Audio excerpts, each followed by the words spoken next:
It is the oldest story in the book.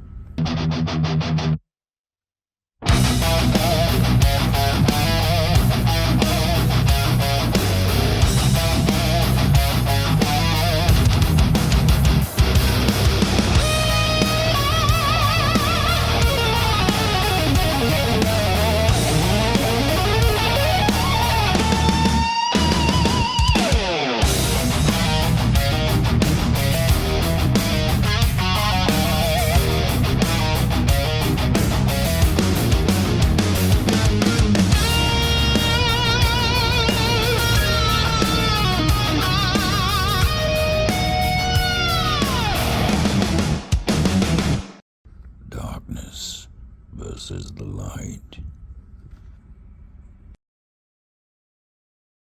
Hey there, Messwood Publishing fans, Legends of Foster fans. It's me, S.R. Murray, for the second episode in the book club series for Servants of Judgment, Saga 2, Servants of Judgment. Specifically, I got Volume 1 here because we're still there. We're just getting started, really. And today we're going to be looking at chapters 2, 3, and 4. So, let's begin with chapter 2. If you have not read those chapters, please be warned that there will be spoilers, and you can always watch the previous video if you're not quite caught up yet. I will be going in order as well, so you won't necessarily get spoilers for chapter 4 when we're talking about chapter 2. So, chapter 2, you can tell, is the Zack Bonebreaker chapter. It's the first one because it has the Zack Bonebreaker logo there. So every chapter with the antlered helm will be Zack Bonebreaker's story, Zack and Hale. So that is the first chapter for their arc. Alright, so we open up with them traveling south, and they arrive at the city of Landsea, which is the capital of the Western Kingdom. Big fans of the Sylvan Mist will recognize the king's name, the last name Fingolfin, as well as Gildor Fingolfin from the Sylvan Mist comes from this city. It's kind of setting the stage there a little bit. Everything's going to be connected by the end of all of this. So it's a world that's very much so lived in. They have an encounter with the guards, kind of like, I will admit, making a little bit of a point about how to properly handle immigration and kind of like the logic of that.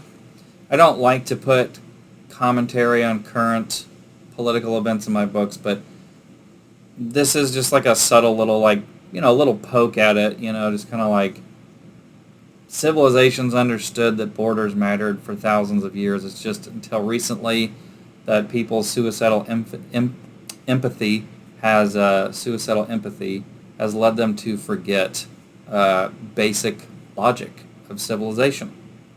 So just a little bit of a jab there to kind of point out just how stupid that whole thing is, like open borders and everything. It is certainly there on purpose, I won't lie to you. But they are let in, and they very quickly find Zack's old friends, which he helped out, and ultimately led to him being enslaved.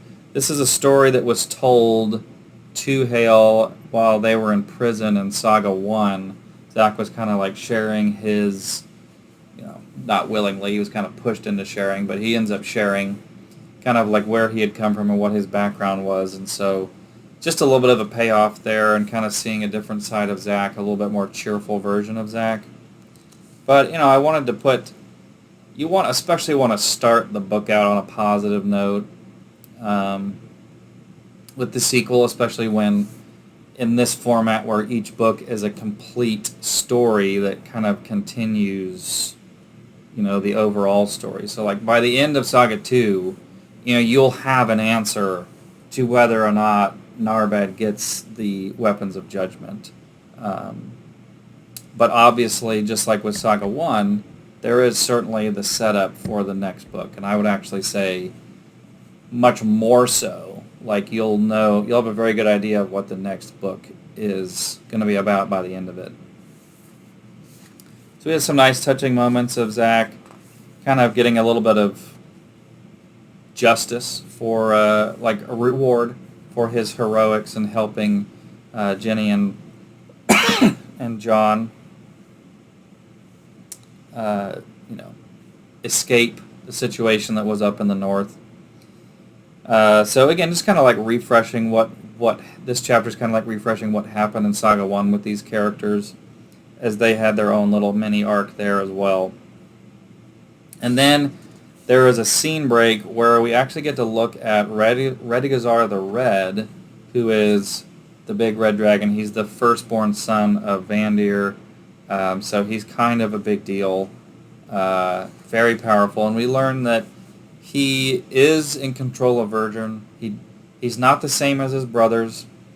The other brothers are not interested in Virgin as much as they are in kind of fulfilling their father's will.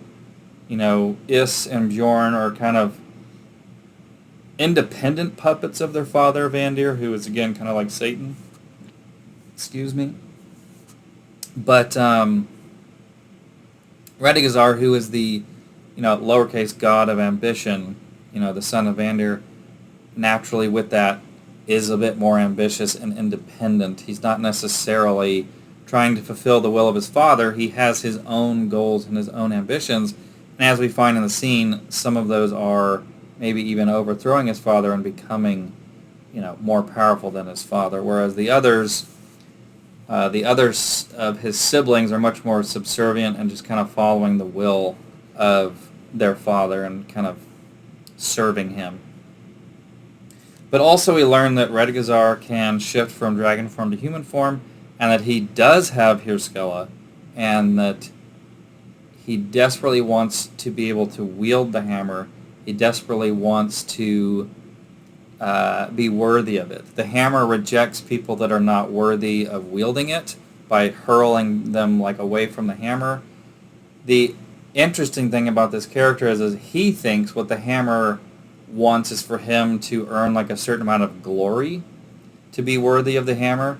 It doesn't even occur to the demon lord Redigazar that worthiness is not prowess or accomplishments, but that it's a character thing. It doesn't even occur to him that could be a possibility.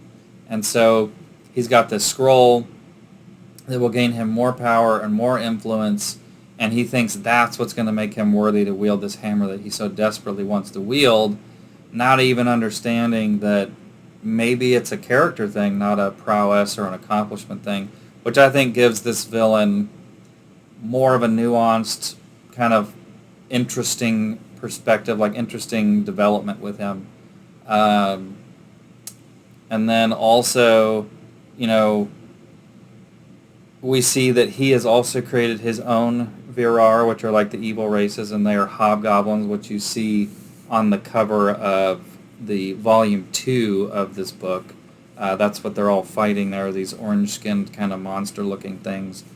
And so there's a lot going on there. There's a lot to unpack with Redigazar and what he desires and everything.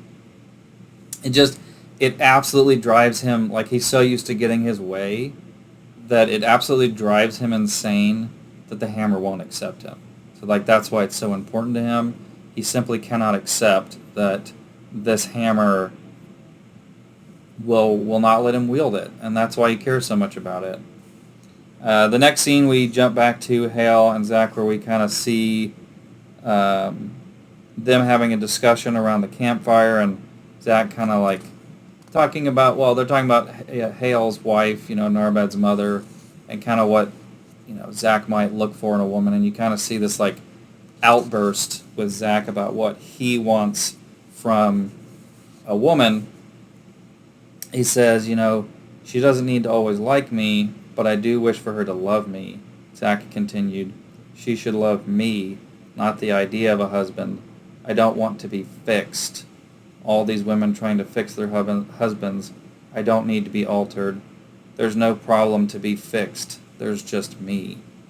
And that sounds really whoa. And, I would say, well, read the next line. Hale's response to that, his internal thought there is, so says the broken vase to the potter, kind of just saying,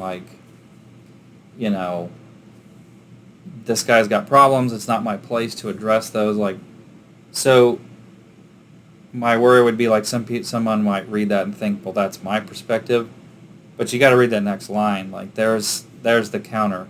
These characters aren't me. I'm trying to put myself into these different characters and what they think and what they would think and what they would say. And so I don't know. I think that makes Zach deeply relatable, and I think it makes Hale. The fact that Hale doesn't respond verbally, I think, says a lot about his character, and that, as it says earlier in the chapter, like sometimes being a good friend is not saying something. Sometimes being a good friend is just kind of being quiet and understanding the moment together. Chapter 3 is kind of a quick little, like there's not much to break down there. When I had AI rate my book, it consistently said that this chapter was A+ material, so I'm guessing it's pretty good. But it's pretty action heavy, just kind of. I didn't want to go too far into the book without an action sequence outside of the prologue, so. And I also just didn't want to skip all the way through like the sailing to another continent. So we have this fight on the deck on the boat that they are taking down to Verdurn. We get some character development with Zipes, and it's very comedic, like him trying to operate the crossbow, and he almost shoot. I think it's a pretty funny moment when he fires the crossbow for the first time, and it shoots Ruth. If Ruth would have a right arm, it would have shot him there. But because Ruth doesn't have the right arm, he is not shot, which I find to be a pretty humorous moment. Because Zipes is just so oblivious to his, kind of stupidity with it. And just, I love Zipes and Ruth's back and forth, like, oh, fried okra, and Ruth's like, there's no fried okra, it's just a lot of funny little dialogue there. Zipes is like, ha, good thing you lost your arm, the gnome cheered. Because this is something Ruth's very insecure about, so it's just kind of like unknowing insensitivity on Zipes' part. Lucky indeed you are. The roots are on your side, my friend. And, Ruth is like, we're in the middle of the ocean. There are no damn roots. And it's just kind of like the clash of opposing personalities there. I find, like, that's pretty darn funny in my opinion. Some good humor there. But, there's also some character development there. Zipes is trying to help. He shoots Norbad in the arm, or the leg. Yeah, it was the leg. And, after he passes out from seeing blood, Narbad, I didn't want their relationship to be purely positive all the time. I wanted there to be some conflict. And also, it's important that Narbad's not perfect. It's important that Narbad shows faults. So his reaction to Zipes in that moment is pretty humorous. Well, not humorous. Sorry, brain fart. It is pretty, imperfect. And Talia kind of calls him out on that, and then he kind of corrects. But it's important that even a heroic figure like Narbad is still relatable and very human and messes up. And this felt like a realistic, poignant way to do that. But, still keeping that humor. And then it comes back around, and, Zipes is like, all right, well, where are you dropping me off? And they're like, well, what do you mean? We're not... Just because I'm mad at you doesn't mean I'm going to give up on you. And that's kind of like the difference between love and like. Liking is that temporary feeling of positive emotion towards that person.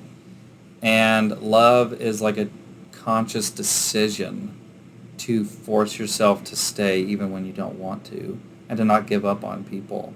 And so that's why Ruth is staying. That's why Ruth is going with them, is because there's something infectious about that. There's something admirable about that, something that draws us in. We all want someone like Narbad he's not going to approve of, all of your negative choices, but he's also not going to abandon you. He's going to call you out in love, and he's going to make mistakes, but he's going to make up for that, and he's not going to abandon you. He's going to believe in you and help you grow. And I hope that by the end of that chapter, people are starting to really feel kind of this love and connection with Narbad, Zipes, Talia, and Ruth. I feel like there's a lot of good character development in that chapter. Chapter 4 is The Baron, and this is the first chapter with the Andrew Henry story, so you'll know those chapters with the crown sigil. I made that sigil in Canva using just triangles and circle. Didn't hire anyone to do that, did that myself. I felt like it turned out pretty well, so it's not, sometimes simple is better. Anyway, so we're introduced. It's been a few years.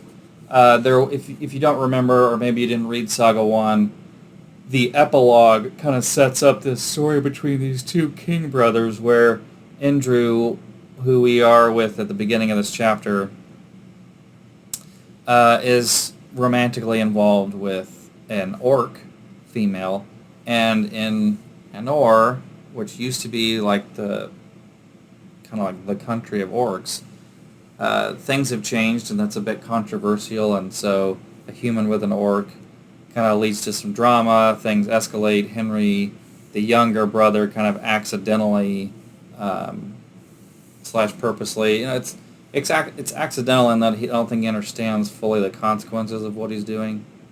But he tells their dad, and his dad, the king, is very upset. Anyway, it ends up being that Andrew kills the king and then flees by running out the window, and that's kind of where that epilogue ended. And so we're picking up a few years later.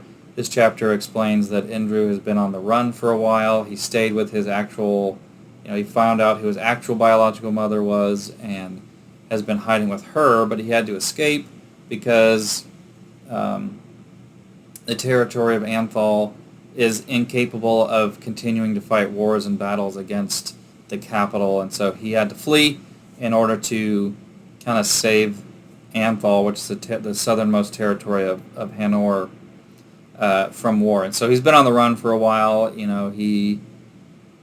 For being pretty much the loser most of his life, he seems pretty optimistic, and he kind of goes into one of the northern castles of Greystone, but there'll be a map of Hanor in the next book, by the way, where, excuse me, when I talk a lot, I yawn because I don't get enough air in. So he gets there, he's very confident. He has a letter from his uncle kind of like giving him hope that maybe there's some people that will rally to my cause. As we get through the chapter, we find that Ruth's a pretty, morally gray character, and so is Henry, by the way. But part of the point of this arc is you don't really know who you're supposed to root for, and that's kind of the point. These two brothers are very morally in the gray, and there is a brother you will end up rooting for, and it might not be the one you expect. There's a lot of twists and turns in this arc. If you're a fan of political intrigue, this is going to be it for you. And in this chapter, we kind of see, Andrew going to his uncle, being welcomed in, but right from the start, you're in Andrew's mind, and you're kind of like piecing together that maybe his uncle's not being fully honest. Maybe there's some other motives. Andrew is very cautious to trust people. Think about the situation. He's been on the run his whole life. He wouldn't trust people, and he meets this Sir Torbus, who is this very honest man, and he immediately sees, once he realizes that Sir Torbus is an honest man, the quality and the asset that is to have someone like that. Because all of Andrew's life he's found people that will basically tell him whatever he wants to hear because he's a prince, or that everybody has alternate motives. He sees someone that he knows is being honest, and that has extreme value to him.